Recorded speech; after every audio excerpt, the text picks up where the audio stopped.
play, please. Alhamdulillahi Rabbil Alamin, Alhamdulillahi Rabbil Alamin, Alhamdulillahi Rabbil Alamin. Assalamu alaikum wa rahmatullahi wa barakatuhu.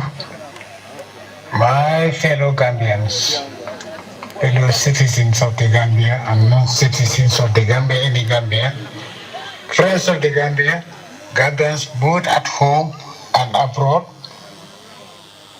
I greet you. Assalamu alaikum wa rahmatullahi wa barakatuh. Well, this has been the long-awaited announcement that all of you expect or are expecting over the years. Thank you very much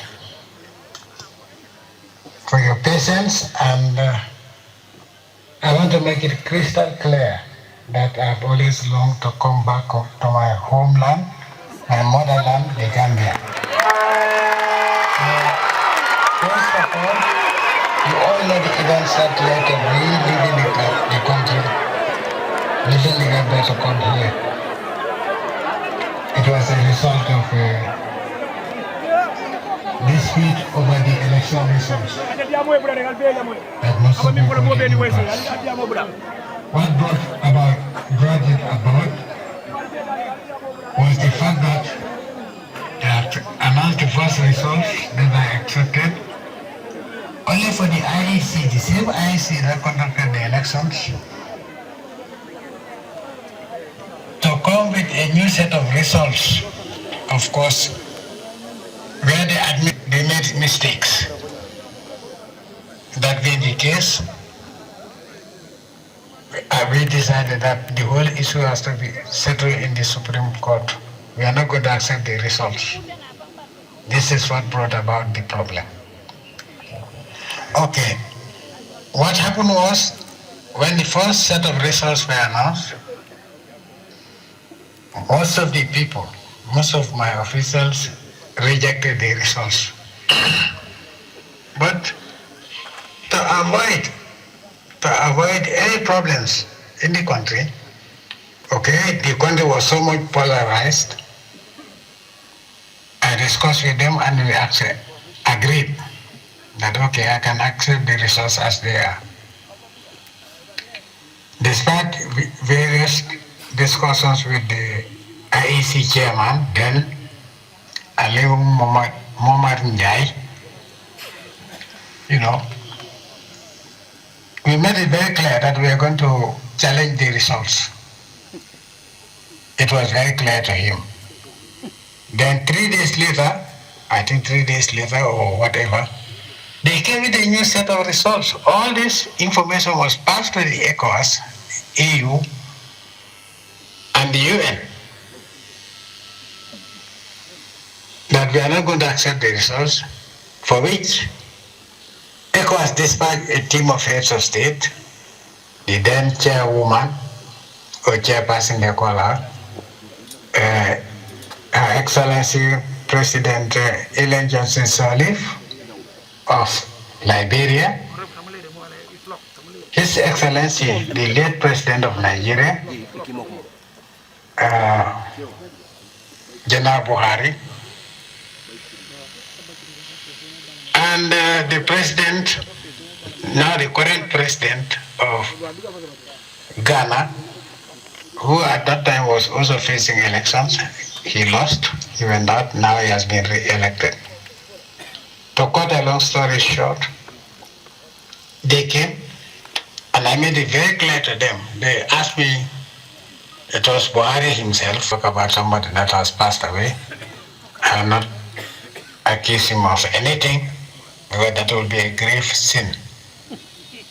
He asked me, and I know the president of Ghana is there, back to power. He was there, and the president of former president of Sierra Leone, Ernest Bai Koroma, they are alive. President Buhari asked me, "What are you going to do now?"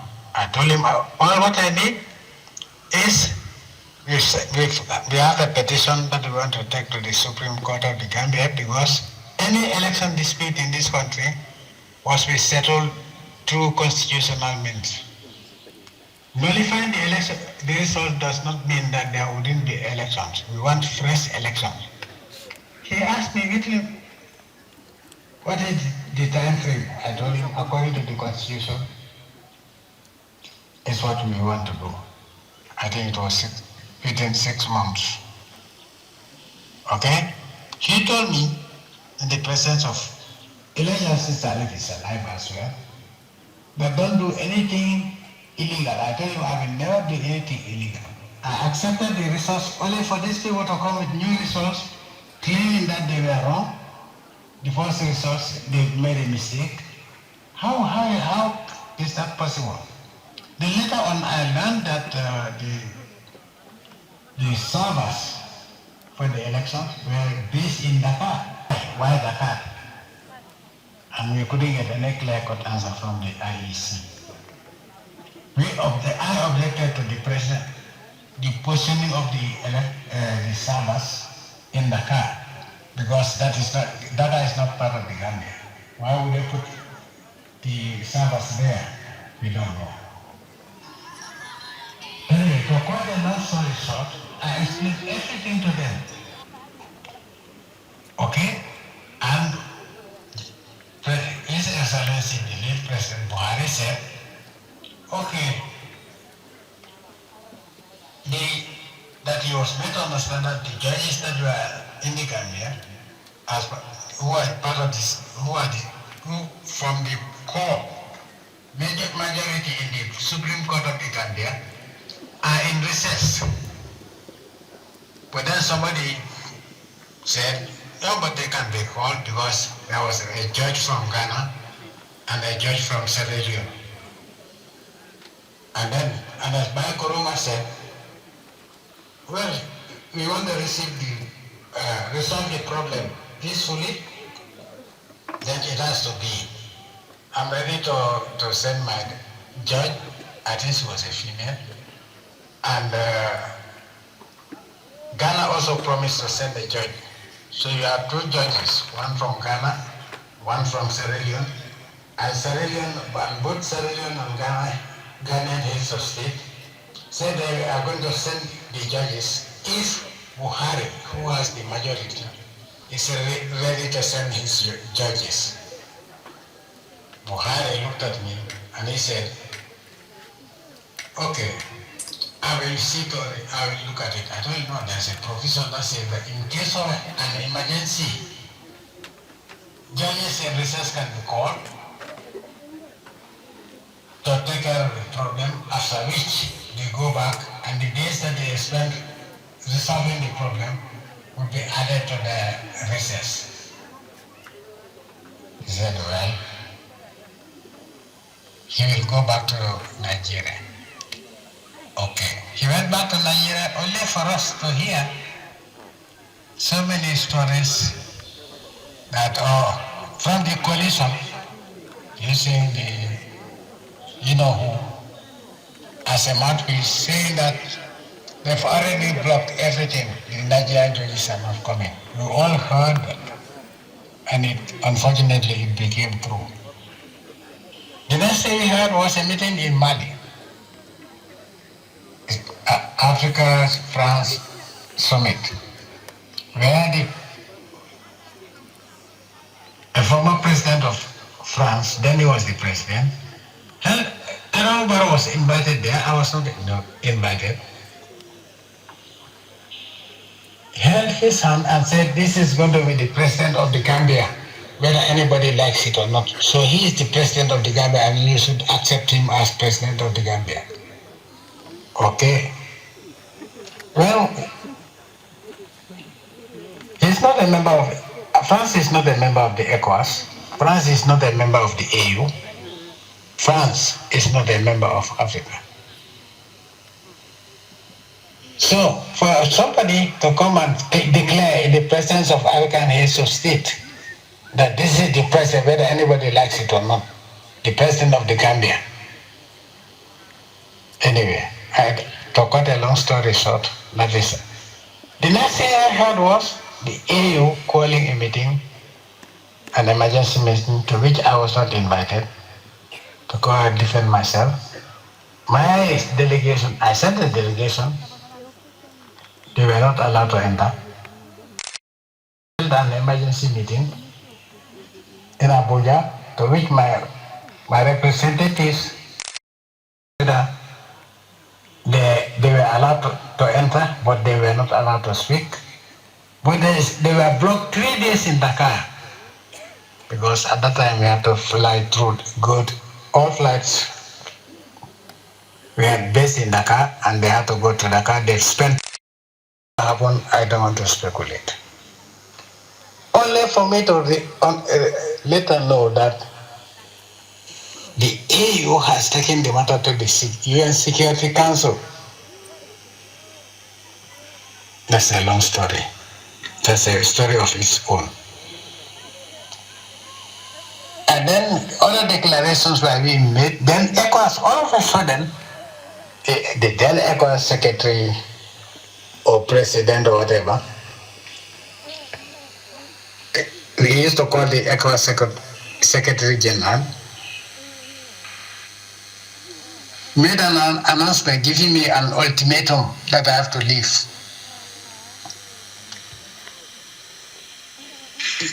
But before that, the heads of state came again, okay? And then the heads of state from ECOWAS came again. But anyway, that's another story. Then the president of Kenya, President Aziz came on his own because he's not a member of ECOWAS. He came, we had a meeting. Then later on, he went back. Then, former President Alpha Conde called me and said he wanted to come and see me, or it was urgent. He was sent.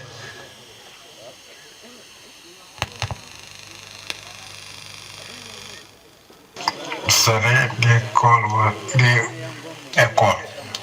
Okay. Then he told me he was coming. I said, okay, you can come, but provided that you come with the president of Mauritania, who was a friend of mine, and still is a friend of mine. And then you can come with him because he was the first person who came solo to come and see me. Okay. He said, okay, I will do that. So he contacted the president of Mauritania, who they'll meet in the Gambia, and then that was agreed, and they came. And then it was Alpha Conde called the UN Secretary General. The representative of the UN Secretary General in West Africa, Chambers, was in the country. So Alpha Conde knew all that. So he was called, they were called. They asked whether he can come and join the discussion. When I've already agreed to let things go. They told me, well, these people, they are hell-bent on destroying your country. I told them they cannot destroy my country. Yes. And I told you, if it is a military threat, I'm not afraid of that. They'll find me here. The instructions were clear-cut. All this fake news on major international networks, all Gambia people are fleeing, whatever. We all know those who are fleeing to Senegal. And people were being harassed. There was a lot of intimidation of APRC supporters. Then I announced that I was not going to leave. Then they calmed down. But these people came and told me, okay, we are certain that the judges are not coming. I made it clear to them.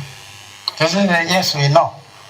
And I know the plan B is, even the announcement of the fake result, made because I accepted the first. They were not expecting me to accept the first one. First results, I accepted them. And then they were certain that if they bring new sets of results, I was not going to accept. because the objective was not a democratic change of government. I was ready for that. Was what I was ready for. Fortunately, all the fake news on TV of Senegalese troops in the Gambia were all lies. They gave a deadline. They gave me an ultimatum. That Secretary General of ECOWAS then, I think it's a Benino or whatever, told me to leave. The same ultimatum that was given to Saddam Hussein before the invasion gave me the date I should leave with my family to a country, another country, and let the new coalition government take over. I just laughed. But anyway, it's a story that we wanted the whole thing to be treated by the Supreme Court. The judges were blocked for whatever reason. And so, because there was no recourse to legal resolution,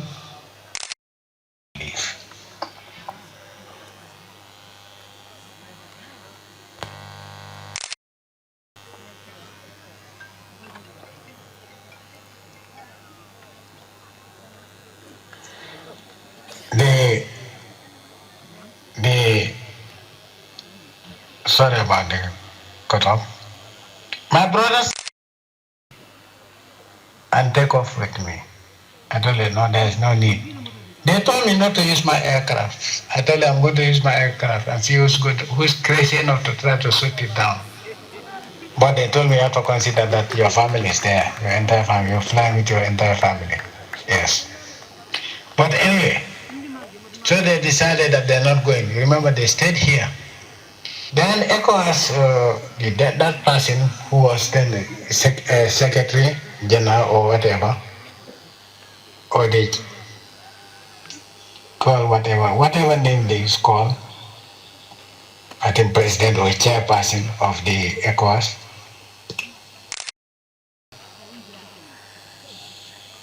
these people were supposed to come. ECOWAS group was supposed to come and meet with Alpha Conde and others, and the president of Mauritania, and the UN representative. Then he made an announcement that whoever goes to the Gambia, Jammeh would kidnap you. That was what was said official by ECOWAS, that I'm going to kidnap them. Anyway, it's a long story. So I think you heard all what was going on if you were listening. So they never turned up, and so I decided to leave. But the agreement secured by Alpha Conde and President Assis, together with then Chambers was authorized to sign on behalf of the UN Secretary General. Okay? When Alpha Conde made the call, I was there. So the whole draft memorandum of understanding was drafted in my presence. And then it was announced in my office. I made the announcement that I'm leaving. What was agreed in the memorandum of understanding is very clear. So if you want to know, go to the UN website. And of course, I'm happy that Khalifa Saleh was told to sign by, he said he was authorized to sign. Then Adama Barrow, President Adama Barrow was in Dakar. Okay? So, that one was given to Khalifa Saleh signed the agreement, okay, for a fact, and Chambers signed for I signed, and then Alpha Conde and others signed, I think so, yes. Yes, and that they pleaded with me to leave.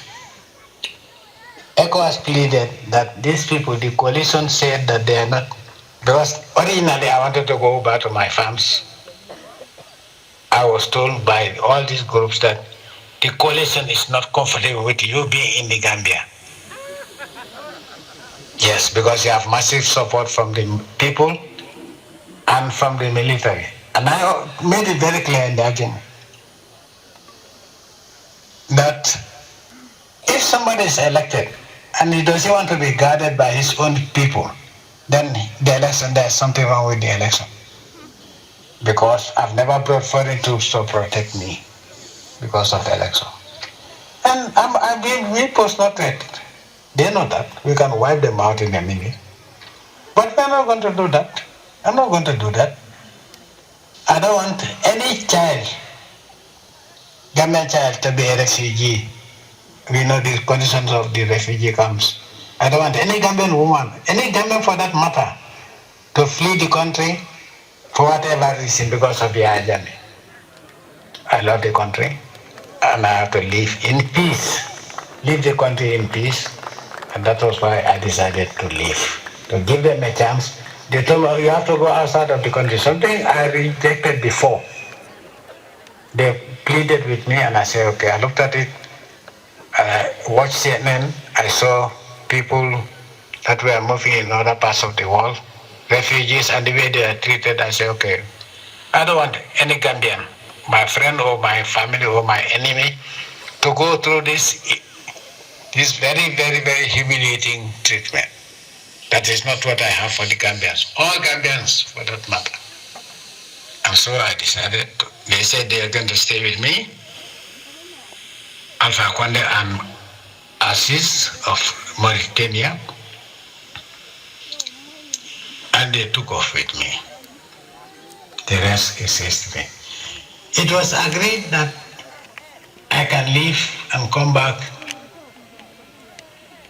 after 6 months without preconditions.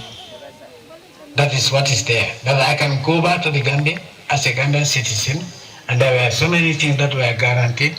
And as soon as I left, you all know what happened. Now, I'm here to tell you that 6 months turned out to be almost 9 years. 9 years plus. And today, I want to announce to you that come November, this November 2025, I'm coming back to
decided, they said they were going to stay with me